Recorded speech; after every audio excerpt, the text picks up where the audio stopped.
Matrix structure it is the most complicated of all. I think ये last structure बचा है हमारा। Matrix में होता क्या, हम ओवरऑल मीनिंग समझते हैं। मैट्रिक्स का मतलब क्या होता है? मैट्रिक्स से वर्ड आया हुआ है पहले भी। हाँ हाँ, फर्स्ट चैप्टर में ये स्ट्रक्चर का थोड़ा सा था, part of it was there, but अभी डिटेल में। उसके अलावा भी मैट्रिक्स में जनरली क्या होता है, मैट्रिक्स नहीं पता? अरे मैट्रिक्स मतलब ऐसे होता है ना, वो टेबल बोलना चाहिए। पीसीजी में हमने पढ़े थे, इट्स अ मैट्रिक्स। मैट्रिक्स मतलब ये ऐसे 2x2 का मैट्रिक्स है वो। हाँ, ग्रिड लाइक स्ट्रक्चर, हाँ grid like structure is a matrix. ये जो था बीसीजी वाला मैट्रिक्स, ये इधर 2 है और इधर 2 है, तो it is called a 2x2 matrix. समझा? मैट्रिक्स मतलब डिजाइन जो डिवाइडेड है बहुत सारी छोटी छोटी चीजों में, जैसे ग्रिड होती है। ग्रिड मतलब कैसे बड़े से में से चेक बॉक्स बने होते हैं, तो grid like structure it's a matrix. तो मैट्रिक्स का मतलब होता है कि कहीं ना कहीं आप हॉरिजॉन्टली, हॉरिजॉन्टल और वर्टिकल दोनों को कहीं ना कहीं रिलेट कर रहे हो। ग्रिड ऐसे भी होती है और ऐसे भी होती है, ठीक है। तो matrix structure is that kind of structure जहां पे हायरार्की जो होती है वो हॉरिजॉन्टल भी होती है, at the same time vertical भी होती है। जनरली मैट्रिक्स में होता क्या, हम एक ब्रॉड मीनिंग समझते हैं। मैट्रिक्स में ये होता है कि you are an organisation, you are having different kind of functional department, ठीक है। फंक्शनल डिपार्टमेंट है जैसे कि लेट्स से इंजीनियरिंग डिपार्टमेंट, नहीं या क्या बोलना चाहिए, चलो ठीक है। Engineering department, one is IT department, one is R&D department, HRB department है, ठीक है। वन इज फाइनेंस डिपार्टमेंट, ठीक है। वन इज स्ट्रेटेजी, वो भी डिपार्टमेंट, स्ट्रेटेजिक प्लानिंग भी एक डिपार्टमेंट होता है, प्लानिंग जो भी है, ठीक है। तो आप ऐसे एक ऑर्गेनाइजेशन हो जो मोस्ट ऑफ द टाइम ना प्रोजेक्ट बेस्ड काम कर रहे हो। प्रोजेक्ट बेस्ड वर्क या फिर प्रोडक्ट बेस्ड वर्क भी हो सकता है। मतलब जैसे मैंने कहा कि व्हाइट कॉलर मैन्युफैक्चरिंग जो होती है वो प्रोडक्ट बेस्ड वर्क है, उसमें आपको कॉन्ट्रैक्ट मिल सकता है। For example for 1 year, 1 year के लिए आपको कॉन्ट्रैक्ट है, ये पर्टिकुलर चीज आपको डिजाइन करनी है। डिजाइनिंग भी आउटसोर्स कई बार हो जाती है।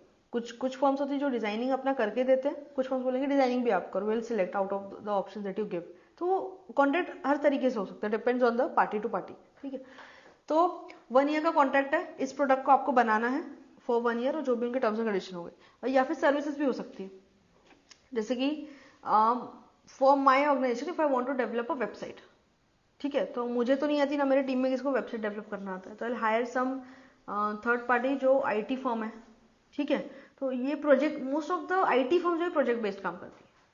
Most of the IT firms project based काम करती है, उनको नए नए प्रोजेक्ट्स आते हैं कि ये डेवलप करना है, ये ऐप बनाना है, ये वाली वेबसाइट बनाना है, इसमें ये चीज चेंज करनी है, वट। तो प्रोजेक्ट बेस्ड काम होता है। तो whenever there is a project based work, तो उसमें क्या होता है, कई बार requirement of the project is such that आपको अपने हर फंक्शनल डिपार्टमेंट से हेल्प चाहिए होती है। फॉर एग्जाम्पल अगर अभी एक नया आईटी फर्म है, ठीक है। अब आईटी फर्म में एक अलग अलग डिपार्टमेंट है। चलो इसको थोड़ा सा चेंज करते हैं, आईटी फर्म के एंगल से देखते हैं थोड़ा सा। इसमें एक डिपार्टमेंट होगा कोडिंग का, ठीक है। एक डिपार्टमेंट होगा टेक्नोलॉजी, एक ब्लॉकचेन टेक्नोलॉजी होता है, नया technology, it's a very new kind of technology. एक ब्लॉकचेन का एक होगा, एक एआई का होगा, आर्टिफिशियल इंटेलिजेंस, ये तो मतलब बहुत ही रिक्वायर्ड थिंग है फॉर आईटी फर्म। एक मार्केटिंग का डिपार्टमेंट भी हो सकता है इसमें, जीपीटी से एआई, या जीपीटी को डेवलप कर रहे हो, यूज कर रहे हो, आर्टिफिशियल इंटेलिजेंस का डिपार्टमेंट, एक फंक्शनल डिपार्टमेंट अपने आप में हो सकता है। एक मार्केटिंग का डिपार्टमेंट हो सकता है। तो इस तरीके से अलग अलग आपके फंक्शनल डिपार्टमेंट है, ठीक है। Now you are an IT firm, you got a project कहीं से, कोई कोई दूसरी फर्म से, जो चाहते हैं कि you build a website for them, and आपको ई कॉमर्स प्लेस डेवलप करना है फॉर एग्जाम्पल, और आपने किसी आईटी फर्म को दिया। तो ये आईटी फर्म है, तो आईटी फर्म क्या करेगा, दिल टेक द कॉन्ट्रैक्ट, ठीक है, हम लोग आपके लिए ई कॉमर्स प्लेटफॉर्म बनाएंगे। अब वो ई कॉमर्स प्लेटफॉर्म बनाने के लिए उनको पहले कस्टमर की रिक्वायरमेंट समझनी पड़ेगी। They would need a team जो उनके ई कॉमर्स प्लेटफॉर्म बनाने के लिए काम करे, ठीक है। तो उस टीम में दे वुड नीड पीपल, एक जो यहाँ बनेगी टीम,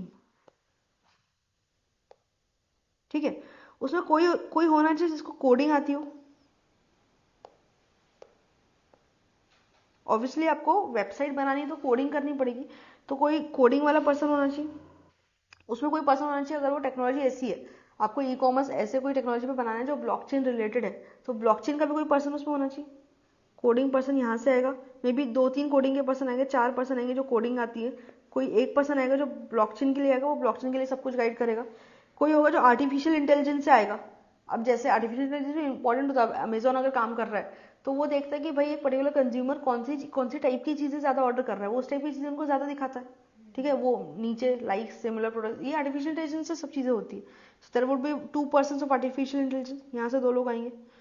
मार्केटिंग इज इम्पॉर्टेंट, और मार्केटिंग नहीं एक्चुअली काइंड ऑफ, हाँ मार्केटिंग इन सेंस की क्या होता है, जो कोडिंग वाले लोग होते हैं, ये जो टेक्नोलॉजी वाले लोग होते हैं, वो पता है कि हम कोड इस तरीके से कर सकते हैं, लेकिन कोड में हमको चाहिए क्या क्या, मतलब कि दैट इज जो मार्केटिंग के लिए ज्यादा इन्फ्लुएंशियल हो। अब मैंने एक वेबसाइट बनाई, ठीक है, मैंने अगर बस प्लेनली इतना बोला कि मुझे एक प्रोडक्ट सेल करना है, एक ही प्रोडक्ट है, मैंने बोला कि आप मुझे वेबसाइट बना दो, ये मेरा प्रोडक्ट सेल होना चाहिए, तो वो जो कोड कर रहा होगा वो उसने बना देगा, हाँ ये this is one particular product, ये इतने रुपए का, add to cart and sell, एक सिंपल।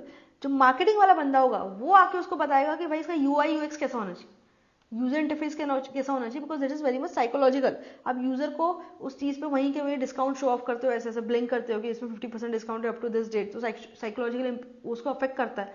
वो कोई चीज स्क्रॉल कर रहा है, आप उसके 2-3 ऑप्शंस नीचे और बता देते हो कि this is also the variable variety that you can try, और या फिर वो कलर साइकोलॉजी होती है कि इस कलर से अप करो तो ज्यादा इन्फ्लुएंशियल होता है, इस कलर से कस्टमर ज्यादा अट्रैक्ट होता है, दैट इज साइकोलॉजिकल, आपको पता भी नहीं होता है, बट देयर आर एस्पेक्ट्स जो मार्केटिंग के एंगल से रिलेटेड होता है, ठीक है।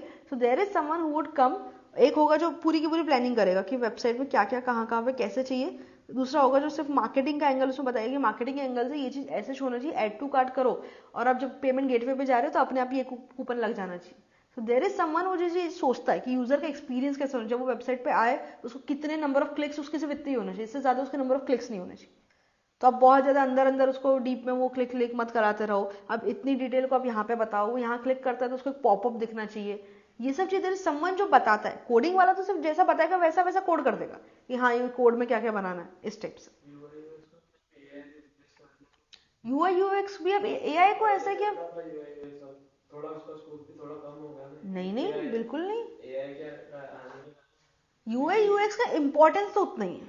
आज की डेट में आप कोई भी ऑनलाइन काम कर रहे हो, UI UX is very much important कि आप आपकी वेबसाइट पे या आपके ऐप पे अगर कोई कंज्यूमर आ रहा है तो उसको कैसे एक्सपीरियंस आ रहा है, क्योंकि अगर वो देखेगा कि कोई क्लिक कर रहा है वो क्लिक ही नहीं हो रहा, या कोई इन्फॉर्मेशन उसको चाहिए वो उसको मिल ही नहीं रही है वेबसाइट पे, तो वो शायद बाय नहीं करेगा ना। वो कोई चीज बाय करने के लिए अपनी वेबसाइट पे आया, ठीक है, और उसको वो क्लिक कर रहा है और वो क्लिक हो ही नहीं रहा, पेज आगे ही नहीं बढ़ रहा, और या फिर उसको जो रिफंड वगैरह के डिटेल चाहिए वो उसको नहीं मिल रहे, इस टाइप का कुछ भी हो सकता है, तो हो सकता है वो बाय नहीं करेगा। यूजर यूआई यूएक्स का इंपॉर्टेंस उतना भी है, उतना ही है आज की डेट में, पर यूआई यूएक्स होता कैसे, उसके तरीके चेंज हो सकते हैं। जिस तुम बोल रहे हो कि पहले वो मैनुअली ही होता था, अभी आर्टिफिशियल इंटेलिजेंस में यूआई यूएक्स डिसाइड कर देता है, that is true. Artificial intelligence help नहीं करता ऐसा नहीं है, बट यूआई यूएक्स में आज की डेट में भी पर्सनल टच चाहिए ही है थोड़ा सा। 2 घंटे का कहीं उसको एआई आधे घंटे में कर देता है, तुम समझ नहीं रहे हो। अभी ये सब जो चीजें है ना बहुत ज्यादा पर्सनलाइज चीज है, पर्सनलाइज इन सेंस कि आप ई कॉमर्स हो, या आप ऑनलाइन बुक सेल कर रहे हो, या ऑनलाइन आप क्लासेस सेल कर रहे हो, या ऑनलाइन आप कपड़े सेल कर रहे हो, उसके हिसाब से यूआई यूएक्स बहुत ज्यादा डिफर करता है। हर पर्टिकुलर मार्केट के ऑडियंस को कैसी चीज ज्यादा कंफर्टेबल होगी, ये हमेशा आज चैट जीपीटी 100% सही बता दे ये आप नहीं बोल सकते। चैट जीपीटी हेल्प जरूर करेगा, जो आप सोच रहे हो उसमें वो आपको एनहांसमेंट देगा, ठीक है, लेकिन आप बस कोड टाइप कर दो कि ChatGPT please give me UI experience for a consumer who is looking out to buy teenager clothing, तो वो आपको वैसा यूआई यूएक्स दे देगा। पर आपका जो मार्केट प्लेस है वो शायद मल्टीपल टाइप के प्रोडक्ट सेल कर रहा है ना, मतलब मेरा बोलने का मतलब है यूआई यूएक्स इज इंपॉर्टेंट, लेकिन आप ये नहीं बोल, एआई से हो सकता है that is important, that is true, लेकिन 100% आज की डेट में पूरा की पूरा एआई कर दे रहा है, ये आज की डेट में I don't think is possible. Team आपकी कम हो सकती है, पहले उस चीज पे 10 लोग काम करते थे, अब उस चीज 2 ही लोग काम कर देंगे, क्योंकि बाकी का काम एआई कर लेगा, बट ये नहीं बोल सकता कि ह्यूमन इंटरवेंशन उसमें बिल्कुल भी नहीं है।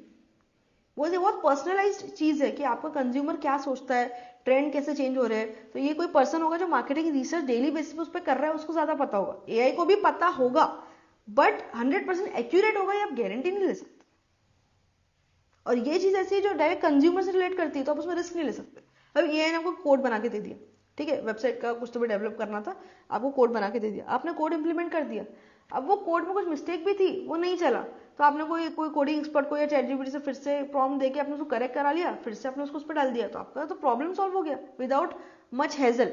लेकिन जहां कंज्यूमर एंड की बात आती है, आपने उसमें अगर यूआई यूएक्स गलत डाल दिया तो आपको तो सेल चलेगी ना, जो सेल हो सकती थी वो चली गई। तो जो चीज बहुत ज्यादा क्रूशियल होती है उसमें आज की डेट में भी आई डोंट थिंक 100% आप एआई पे डिपेंड कर सकते। एआई से हेल्प जरूर हो जाएगी बट 100% रिप्लेस कर देगा ये नहीं बोल सकते। सो ये लोग क्या करते हैं, अगर वेबसाइट आपको डेवलप करना है तो कोई होगा जो कोडिंग के लोग होंगे, कोई होगा जो security is also department. Security मतलब कि website security is a thing, और ये बहुत बड़ा फील्ड है आज की डेट में। क्लाउड कंप्यूटिंग होती है, सिक्योरिटी इसके एएस, अमेजॉन भी is there into security. I think SSL बोलते हैं, कुछ तो भी फुल फॉर्म होता है जिससे वेबसाइट सिक्योर होती है। तो उसके भी बहुत सारे तरीके होते हैं, कैसे किस लेवल पे सिक्योरिटी देना है, कैसे सिक्योरिटी कब देना है। अगर वो बैंकिंग का है, अगर वो नेट बैंकिंग है, कोई बैंकिंग कंपनी एक्सिस बैंक अपना नेट बैंकिंग बनवा रही है तो उसमें तो बहुत हाईएस्ट लेवल ऑफ सिक्योरिटी की जरूरत होगी ना, बिकॉज उसमें बैंकिंग डेटा है। तो कितनी सिक्योरिटी कब कैसे होनी चाहिए उसके लिए सिक्योरिटी डिपार्टमेंट अलग होता है। तो अगर आप if you want e commerce platform to be made for yourself, तो आप कोई फर्म आईटी फर्म के पास गए, आईटी फर्म ने बोला कि ठीक है I understand your requirement, will make that website for you. उसके लिए वो एक टीम बनाएगा, टीम में कोडिंग के कुछ लोग होंगे, कुछ लोग अगर ब्लॉकचेन रिलेटेड टेक्नोलॉजी है तो ब्लॉकचेन होगी, एआई रिलेटेड टेक्नोलॉजी है तो एआई के लोग होंगे, सिक्योरिटी के लोग होंगे, मार्केटिंग वाले लोग होंगे जो यूजर यूआई और अदर बाकी चीजें ग्राफिक्स कैसे होना चाहिए वो सब डिफाइन करेंगे, प्लानिंग वाला कोई बंदा होगा। तो ऐसे अलग अलग फंक्शनल टीम से बहुत सारे लोग साथ में आएंगे। अब इन सब में एक होगा जो बनेगा टीम लीड, जो एक टीम लीडर होगा जो पूरी की पूरी टीम को मैनेज करेगा। तो ऐसे एक टीम बनती है, ये अपने आप में एक डिपार्टमेंट टाइप से काम करता है। इनका जो प्रोजेक्ट फॉर एग्जांपल 6 मंथ्स का, 6 महीने के लिए लोग सब साथ में काम करेंगे, उसके बाद अपने अपने डिपार्टमेंट में वापस चले जाएंगे। तो अल्टीमेटली अपने अपने डिपार्टमेंट मतलब वो जहां से आया, वो कोडिंग डिपार्टमेंट से, तो एक्चुअली तो कोडिंग डिपार्टमेंट का है ना, और जो ब्लॉकचेन वाला था वो ब्लॉकचेन से आया था। तो once your project is completed तो हर कोई अपने अपने डिपार्टमेंट में फिर से बैक, एक टेम्पररी ग्रुपिंग होती है फॉर सम टेम्पररी प्रोजेक्ट और for building up some temporary product, और उसमें भी एक टीम लीड होता है। तो अल्टीमेटली इसमें जो रिपोर्टिंग होती है ना वो डुअल रिपोर्टिंग होती है। आप उस टीम के मेंबर हो तो आपको टीम लीड को भी रिपोर्ट करना है और आपके फंक्शनल मैनेजर को भी आपको रिपोर्ट करना है। डुअल अथॉरिटी होती है, प्रोजेक्ट मैनेजर होता है और एक फंक्शनल मैनेजर होता है, आपको रिपोर्टिंग दोनों को करना हो। तो मैट्रिक्स इसलिए होता है क्योंकि इसका एक हॉरिजॉन्टल लेयर भी हो रहा है जिससे टीम बन रही है, एक वर्टिकल लेयर भी जो आपके फंक्शनल डिपार्टमेंट में होगा, आपको वहां भी रिपोर्ट करना है, इधर भी रिपोर्ट करना है। That is what is called as matrix. एक ओवरऑल समझ में आ गया मैट्रिक्स क्या होता है। ऐसे अलग अलग प्रोजेक्ट के लिए अलग अलग टीम बनते रहती है, गेटिंग इट। और जब वो टीम का काम हो जाता है उतना टाइम वो साथ में रहते हैं, then they disperse. Come to matrix structure.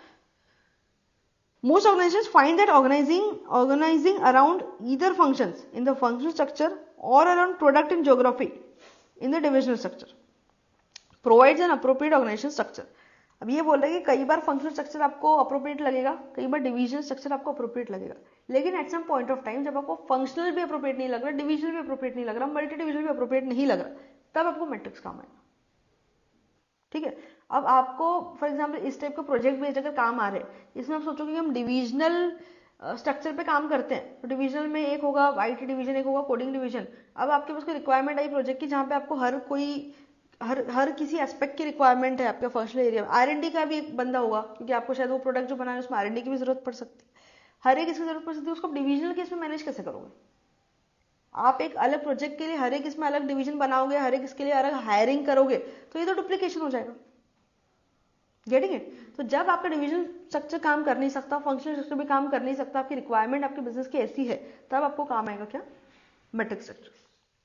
The matrix structure, in contrast, may be very appropriate when organizations conclude that neither functional nor divisional, even when combined with horizontal linking mechanism like strategic business units, are right for implementation of strategies. जब आपको लग रहा है कि ना आपका functional काम का है ना आपका डिविजनल काम का है, इनफैक्ट एसबीओ बना लो तब भी आपका काम नहीं हो रहा, बिकॉज आपका जो स्ट्रक्चर बनने वाला है, प्रोजेक्ट बनने वाला है, ये बहुत ही टेम्पररी है, 6 महीने का, ये 1 साल का, उसके बाद नहीं है। तो ये किसी भी तरीके से कोई भी स्ट्रक्चर में फिट नहीं हो रहा, तब आपको लगता है कि मैट्रिक्स में ही फिट हो सकता है। In matrix structure, functional and product forms are combined simultaneously at the same level of the organization. Employees have 2 superiors, a product or project manager and a functional manager. ये समझा? हर एक इसमें 2 reporting structure होंगे, एक होगा functional manager, एक होगा आपका project manager. The home department में आपका जो फंक्शनल डिपार्टमेंट है वो आपका होम डिपार्टमेंट होगा। अगर आप मार्केटिंग डिपार्टमेंट से आए तो आपका होम डिपार्टमेंट जो है वो marketing department. Home department that is engineering, manufacturing or marketing is usually functional and is reasonably permanent. अब ये जो functional department होता है ये permanent होता है. आपका जो टीम वाला जो प्रोजेक्ट बना हुआ है अभी वो टेम्पररी होता है. People from these functional units are often assigned temporarily to one or more product or units or project. मतलब कि इन फंक्शनल एरिया जो परमानेंट है वहां से आप लोगों को अपने जो वर्क फोर्स है उनसे एम्प्लॉयज को लेके असाइन कर देते हो to some project that is temporary. अब आप अपने फील्ड में सोचो, बिग फोर होता है. बिग फोर के डिपार्टमेंट कौन कौन से हो सकते हैं?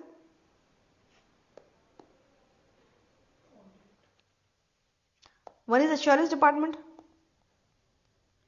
One is taxation department, one is consultancy department, audit. हाँ, ऑडिट मतलब एश्योरेंस में ही, सर्विसेज में ही आ गया वो. वन में भी फोरेंसिक्स. ठीक है. अब आपको एक पर्टिकुलर ड्यू डिलिजेंस का वर्क आया, फॉर एग्जाम्पल ड्यू डिलिजेंस भी अलग डिपार्टमेंट होता है बहुत सारे इसमें. या ऐसा कोई ऑडिट आया है जिसमें it's a state audit but then there are some complication about taxation as well. ठीक है. तो आप टैक्सेशन डिपार्टमेंट से एक पर्सन को लोगे. The companies engage in a business जिसमें फोरेंसिक्स की भी हेल्प चाहिए होगी. तो one person from forensics would come. May be 3 लोग आएंगे एश्योरेंस से, 2 लोग आएंगे फोरेंसिक से, एक आएगा टैक्सेशन डिपार्टमेंट से. They would together do the audit. Auditing तो एक बार होता है, वो फिर तो नेक्स्ट ईयर ही होना है ना सीधा. तो आप वो टीम बनाते हो, there would be one team lead. उसमें आप फिर ऑडिट कंप्लीट होता है, they do the work and then they are back to their own department. तो बिग फोर्स भी इस तरीके से काम करते हैं. The product unit projects are usually temporary. मतलब जो projects होता है that are usually temporary and act like divisions in that they are differentiated on a product market basis. वो एक division की तरह से काम करते हैं. The work like they are a separate division और differentiate होता है product market basis पे. मतलब अलग अलग division जो बनेंगे, मतलब अलग अलग project की जो team बनेगी वो product market से differentiated होगी. मतलब कि ये वाली team जो बनी है वो उनको कोई क्लाइंट था, उसको ई कॉमर्स रिक्वायरमेंट था, उसके लिए एक टीम बनी. नेक्स्ट टीम बनेगी, उसका मे बी प्रोडक्ट अलग होगा, मे बी उनको कोई ऐप चाहिए होगा सिर्फ, या वो कोई और पर्टिकुलर अपने मैन्युफैक्चरिंग का डायरेक्ट सेल करने के लिए बना रहे. मतलब प्रोडक्ट और मार्केट हर एक टीम का अलग अलग होगा. A matrix structure is most complex of all designs because it depends on both vertical and horizontal flow of authority. इसमें vertical भी flow होगा from the department जो आपको functional department है, horizontal भी flow होगा because आपकी जो टीम है वो horizontally align हुई है. And horizontal flow of authority and communication, hence the term matrix. In contrast, functional and divisional structure, अगर अपन functional division structure की बात करें, depends primarily on vertical flows of authority and communication. functional division में mostly vertical flow of authority होता था. आपका एक functional head होगा, उसके अंदर बहुत सारी टीम होगी, मतलब वो टीम उसको रिपोर्ट करेगी, फिर वो डिविजन को रिपोर्ट करेगा, फिर वो कॉर्पोरेट को रिपोर्ट करेगा. तो मोस्टली वहां पे एक वर्टिकल हायरार्की होती थी. मैट्रिक्स में वर्टिकल भी होती है और हॉरिजॉन्टल भी होती है. A matrix structure can result in higher overhead. इसमें overhead cost आपका बढ़ सकता है because it has more management positions. इसमें management position ज्यादा होती है तो आपका overheads बहुत बढ़ सकता है because आपको हर एक टीम के लिए भी तो प्रोजेक्ट हेड चाहिए ना. जो भी एक टेम्परेरी टीम बन रही है उसके लिए भी आपको हेड चाहिए. अगर ये नहीं होता तो सिर्फ आपके फंक्शनल हेड होते हैं, फंक्शनल हेड के अंदर टीम अपने काम कर रही होती. यहाँ पे तो फंक्शनल हेड भी है, हर एक टीम का एक टीम हेड भी, और ऐसी एक टीम नहीं बन रही ना. आप एक आईटी कंसल्टेंसी फर्म हो, आप नंबर ऑफ क्लाइंट्स को प्रोजेक्ट बना के दे रहे हो, वेबसाइट से वो बना के दे रहे हो, तो आपकी तो बहुत सारी टीम्स बनी हुई है, हर एक की टीम लीडर अलग अलग है. तो आपके इसमें ओवरहेड कॉस्ट जो है वो बढ़ जाता है काफी क्योंकि मैनेजमेंट पोजीशंस बहुत ज्यादा है.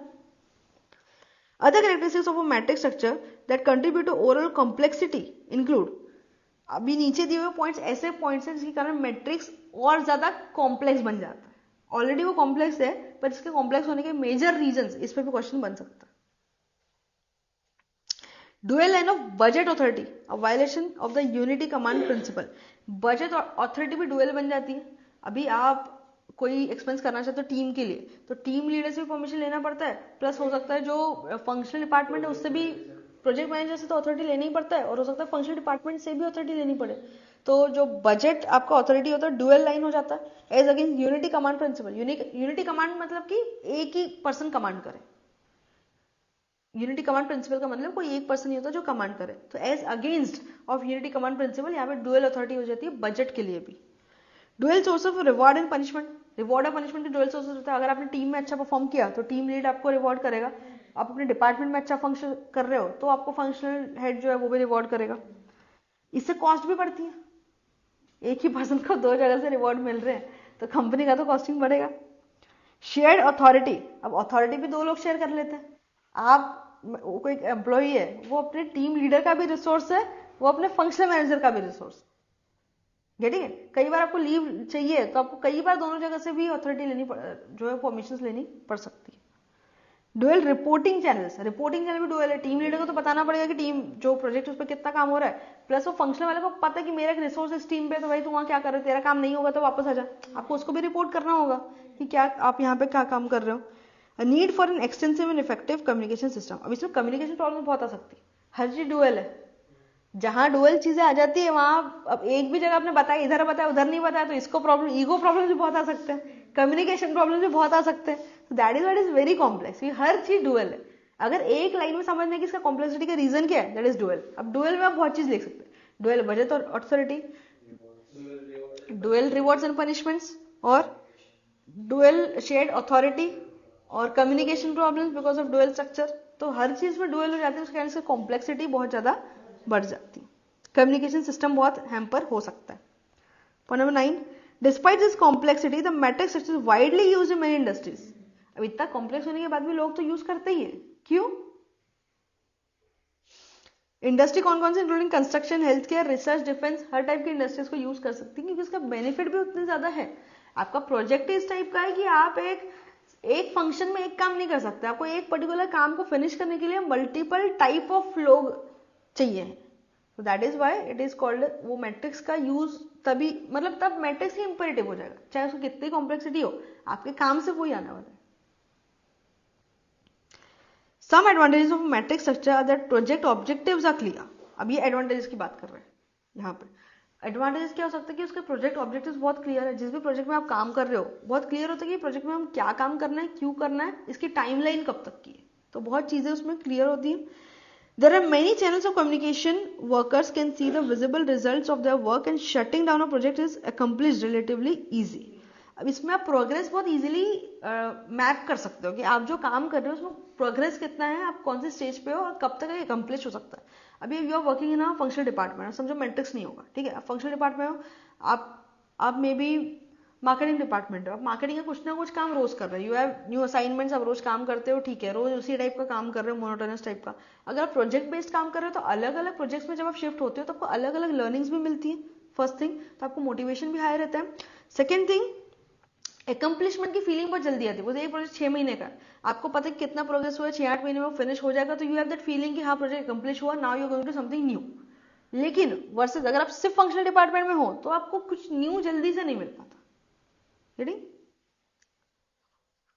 Point number 11, in order for a matrix structure to be effective, organizations need planning, training, clear mutual understanding of roles and responsibilities. क्योंकि हर चीज डुअल है, रोल्स और रिस्पॉन्सिबिलिटी क्लियरली एस्टेब्लिश होना जरूरी है। तो ये बोलेगा कि भाई हम दोनों मैनेजर है, ये बोलेगा इसने किसी को मान लो फॉर एग्जांपल लीव चाहिए थी, अभी फंक्शनल ने सोचा कि टीम लीड उसको ऑथराइज करेगा, टीम लीड ने सोचा कि वो ऑथराइज करेगा, उसके चक्कर में काम ही नहीं हो। जब भी कोई काम रिस्पॉन्सिबिलिटी मल्टीपल लोगों की होती है, कई बार वो काम होता ही नहीं, रिस्पॉन्सिबिलिटी किसी एक पर ही है, उसको पता कि नहीं किया तो उसी की गर्दन पकड़ने वाली, तो वो अपने आप वो काम करता है। अभी रेगुलर बेसिस पे आप लोग भी अपने आर्टिकलशिप ऑफिस में देखते होंगे, कई बार होता है जब वो चीज मल्टीपल लोग उस पर काम कर रहे हैं, हम बोल देंगे सर उसका काम था, मैंने उसको बोल दिया था, उसने नहीं किया, इसने मेरे को नहीं बताया। अब रिस्पॉन्सिबिलिटी किसी एक की ही है तो अपने आप करनी है ना। In order for a matrix structure to be effective, organizations need planning, training, clear mutual understanding of roles, responsibility, excellent internal communication and mutual trust and confidence. ये सारी चीजें आपको भर भर के चाहिए मैट्रिक्स स्ट्रक्चर पे अगर आपको काम करना है। तो आपका इंटरनल जो कम्युनिकेशन है बहुत एक्सीलेंट होना चाहिए, अदरवाइज मिसकम्युनिकेशन होने के चांसेस बहुत हाई है। इसलिए कम्युनिकेशन का जो आपका जो भी तरीका, जो भी मेथड है वो बहुत ज्यादा एक्सीलेंट होना जरूरी है। इंटरनल कंट्रोल, म्यूचुअल ट्रस्ट और कॉन्फिडेंस होना भी जरूरी है। अगर आपका कोई रिसोर्सेज है, फंक्शनल डिपार्टमेंट के हेड हो, आपका रिसोर्स कोई टीम पे काम कर रहा है, कोई प्रोजेक्ट पे काम कर रहा है, तो आपको ट्रस्ट होना चाहिए कि हाँ वो वहां पे सही में काम कर रहे हैं। सो म्यूचुअल ट्रस्ट होना बहुत जरूरी है, कॉन्फिडेंस होना जरूरी है, कम्युनिकेशन सही होना जरूरी है, रोल्स और रिस्पॉन्सिबिलिटीज क्लियरली डिफाइंड होना बहुत ज्यादा जरूरी है। इस पर भी क्वेश्चन बन सकता है। Matrix structure use more frequently by businesses because they are pursuing strategies, add new products, customer groups, because they are pursuing strategies, add new products, customer groups and technology to their range of activities. Out of this, changes are coming product managers, कुछ तो भी इसमें गड़बड़ लिखा है क्या? Out of these changes are coming product managers, functional managers and geographic managers, all of whom have important strategic responsibilities. फिर से पढ़ेंगे. Matrix structure used more frequently by businesses because they are pursuing strategies, add new products, customer groups, technology to their range of activities. Out of these changes are coming product managers, functional managers, geographic managers, all of whom have important strategic responsibilities. I think इसमें कुछ तो भी line missing. I'll check out in the module. Come to next point number 13. When several variables such as products, customer, technology, geography, functional areas have roughly equal strategic priorities, a matrix organization can be an effective structural form. अब आप कोई project में काम कर रहे हो जिसमें हर एक फंक्शन का इक्वल स्ट्रेटेजिक इंपॉर्टेंस है. आप जो भी प्रोडक्ट बना रहे हो टेम्पररी, जैसे आपको ये व्हाइट कॉलर मैन्युफैक्चरिंग की हम बात कर रहे हैं, there is some company comes to you and tells कि हमको इस डिजाइन का ऐसा मैन्युफैक्चरिंग चाहिए. तो वो प्रोडक्ट को आपको बनाने के लिए each of the functional department is strategically equally important. तब आपके लिए क्या जरूरी हो जाएगा? Matrix structure. Matrix structure was developed to combine the stability of functional structure with the flexibility of product form. अब इसमें stability और flexibility दोनों एक साथ होता है. Stability मतलब functions department जो कि stable है, permanent है. Flexibility मतलब कि you need to change for some developing some new product or for some new project or maybe for some new activity. अगर आपको temporarily कोई arrangement करने की जरूरत है तो आप इसमें temporary arrangement भी कर सकते हो. वर्सेस की जो पुराने मल्टी डिविजनल फंक्शनल स्ट्रक्चर हम पढ़ रहे थे वो कंपेरेटिवली रिजिड है. उसमें एक स्ट्रक्चर है तो उसी स्ट्रक्चर में काम कर रहे हो. इसमें फ्लेक्सिबिलिटी भी है प्लस स्टेबिलिटी भी.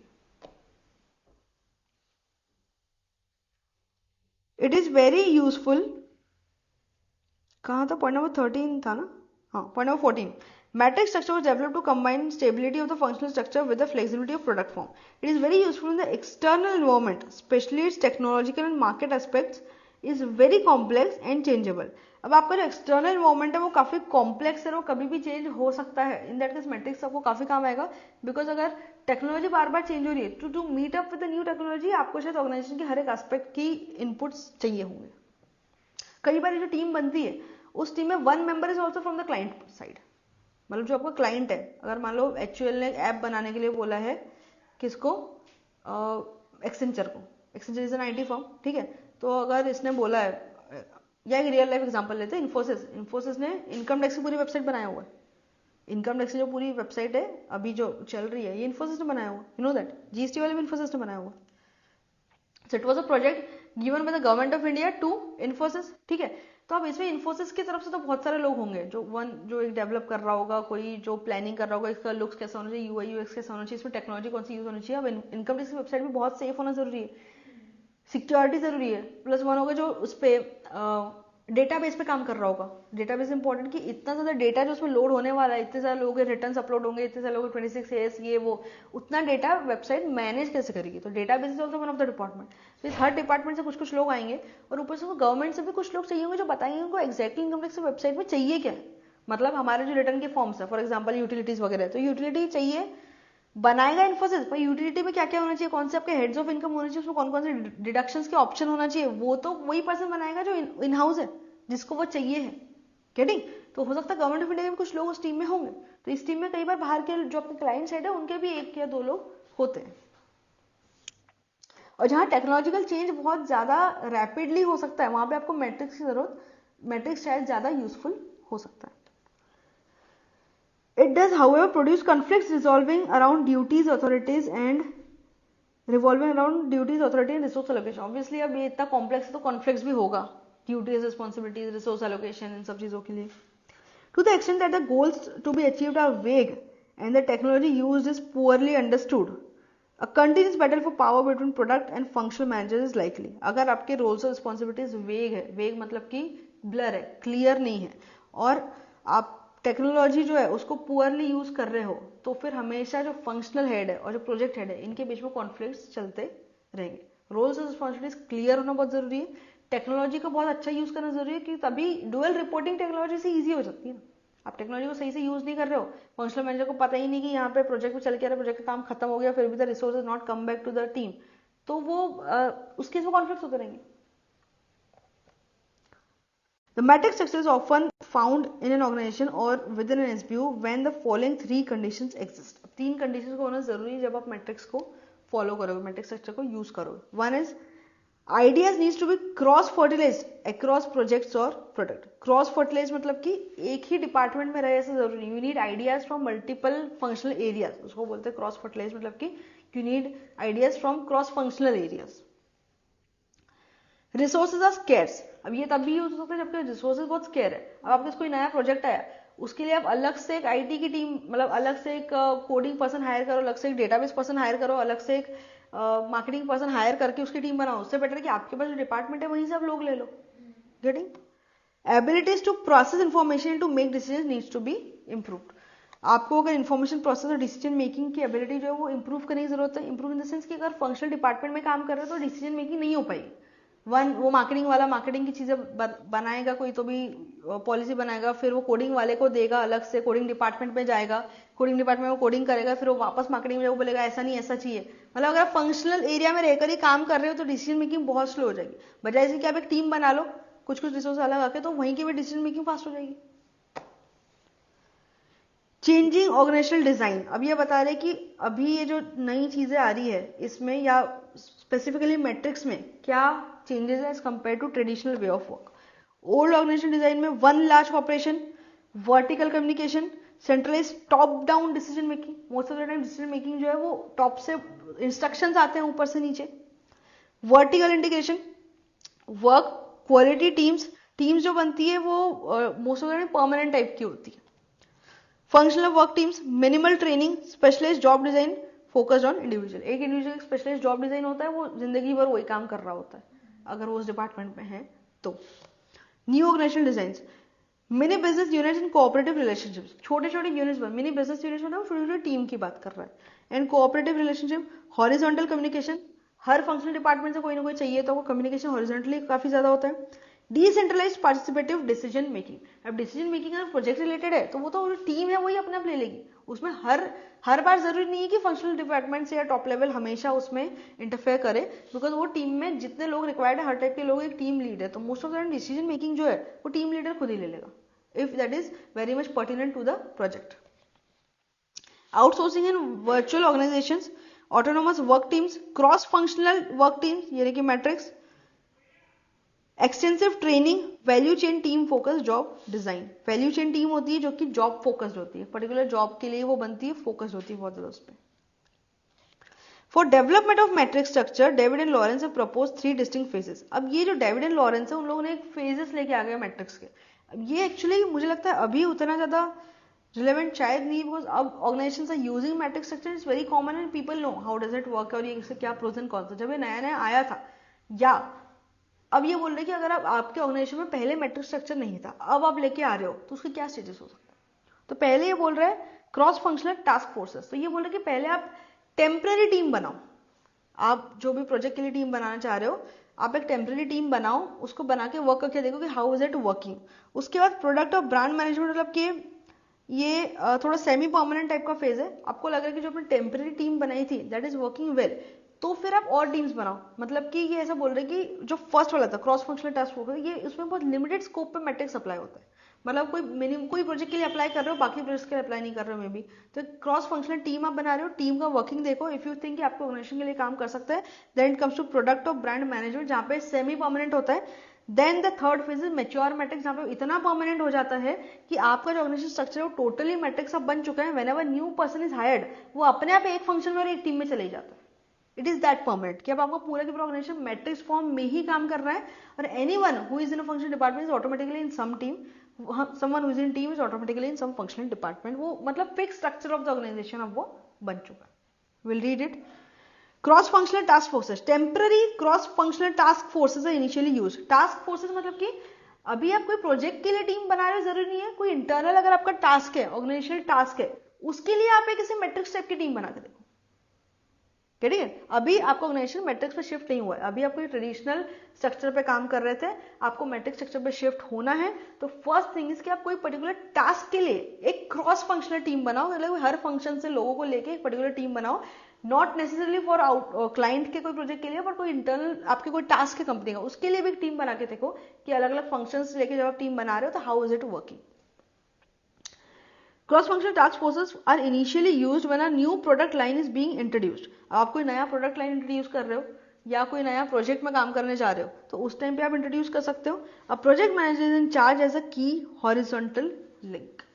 ठीक है, अगर कोई नया टास्क आया है आपके ऑर्गेनाइजेशन में, वो इंटरनल भी हो सकता है एक्सटर्नल भी हो सकता है, उसके लिए आप एक टास्क फोर्स बना रहे हो और एक प्रोजेक्ट मैनेजर को आप असाइन करते रहो. So that is the first stage जब आप क्रॉस फंक्शनल टास्क फोर्स एक बनाते हो. सेकेंड इज प्रोडक्ट और brand management.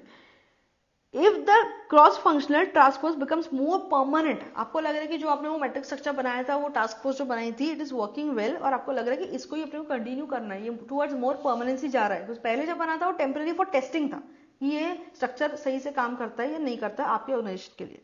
Now if you see it is becoming more permanent, the project manager becomes a product और brand manager and a second phase begins. अब यहाँ पे जो second phase है उसका बिगिन होता है. ये जो टीम है थोड़ा सा मोर परमानेंट टाइप की बनते जाती है, और जो प्रोडक्ट मैनेजर है वो इंटीग्रल पार्ट बन जाता है for coordination between the client, क्योंकि अब आप उसको कोर प्रोजेक्ट वर्क देते हो, और फंक्शनल एरिया होता है उसके लिए.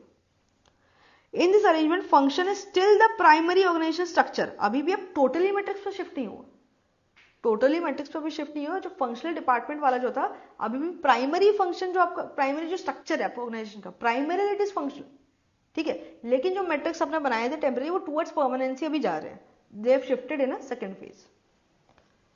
बट प्रोडक्ट और brand manager acts as a integrator of semi permanent products और ब्रांड. अब इसमें जो ब्रांड मैनेजर होता है, जो प्रोडक्ट मैनेजर होता है, जो पर्टिकुलर प्रोजेक्ट को काम कर रहा है या पर्टिकुलर ब्रांड को काम कर रहा है, उसका काम बहुत ज्यादा इसमें इंटीग्रेशन का हो जाता है. मतलब आप जो टीम है उसको फंक्शन से कैसे इंटीग्रेट कर पाते हो, मतलब फंक्शनल डिपार्टमेंट को और टीम को कैसे इंटीग्रेट कर पाते हो, ये यहाँ पे रिस्पॉन्सिबिलिटी बन जाती है प्रोजेक्ट मैनेजर की. ठीक है, फर्स्ट फेज में आपने सिर्फ एक टेम्पररी टास्क फोर्स बनाया था, आपको लगे task force is working well, आपके ऑर्गेनाइजेशन के लिए काम करेगा, तो सेकंड फेज जो है वो स्टार्ट होता है, दैट इज ब्रांड मैनेजमेंट और प्रोडक्ट मैनेजमेंट. उसमें जो प्रोजेक्ट मैनेजर होता है उसका रोल बहुत क्रूशियल हो जाता है. उसका जो रिस्पॉन्सिबिलिटी है इंटीग्रेट करने की होती है फंक्शनल डिपार्टमेंट को और अपनी टीम को. Mature matrix. Third and final phase of matrix development involves a true dual authority structure. अब इसमें एक्चुअल में डुअल अथॉरिटी बन जाती है. Both the functional and project manager are permanent. अब इसमें प्रोडक्ट मैनेजर और फंक्शनल मैनेजर परमानेंट हो जाता है. इसका मतलब कि फंक्शनल तो परमानेंट ही था, प्रोडक्ट मैनेजर हो जाता है वो परमानेंट. बोलने का इसका मतलब ये कि once you are a project manager of a particular team and you did well, तो हो सकता है जो नई टीम बनेगी उसमें भी आप प्रोजेक्ट मैनेजर ही बनोगे. मतलब रोल उसका थोड़ा सा फिक्स टाइप का हो जाता है. But the team would change again and again. All employees are connected to both a vertical functional superior and a horizontal product manager. Functional and product managers have equal authority and must work well together. Authority equal होना चाहिए, equal नहीं भी हो तो बहुत clear होना चाहिए. They need to work in a very coordinated manner. Work well together to resolve disagreements over resources and priorities. However, the matrix structure is not very popular because of difficulties in implementing and trouble in managing.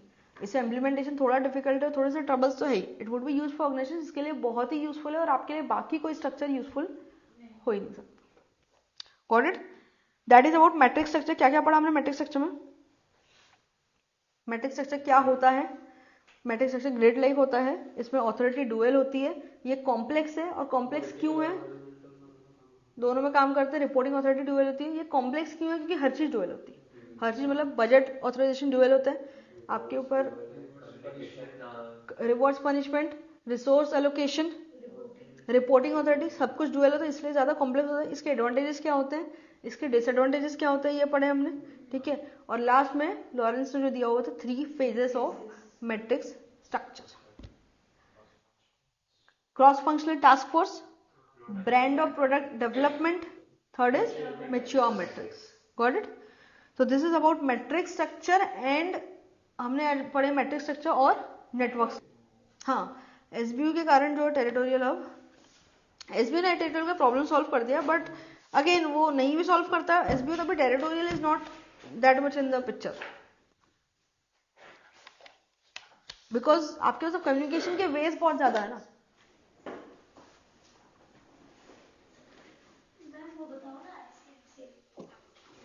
हाँ, तुम लोगों ने study किया क्या उस पर?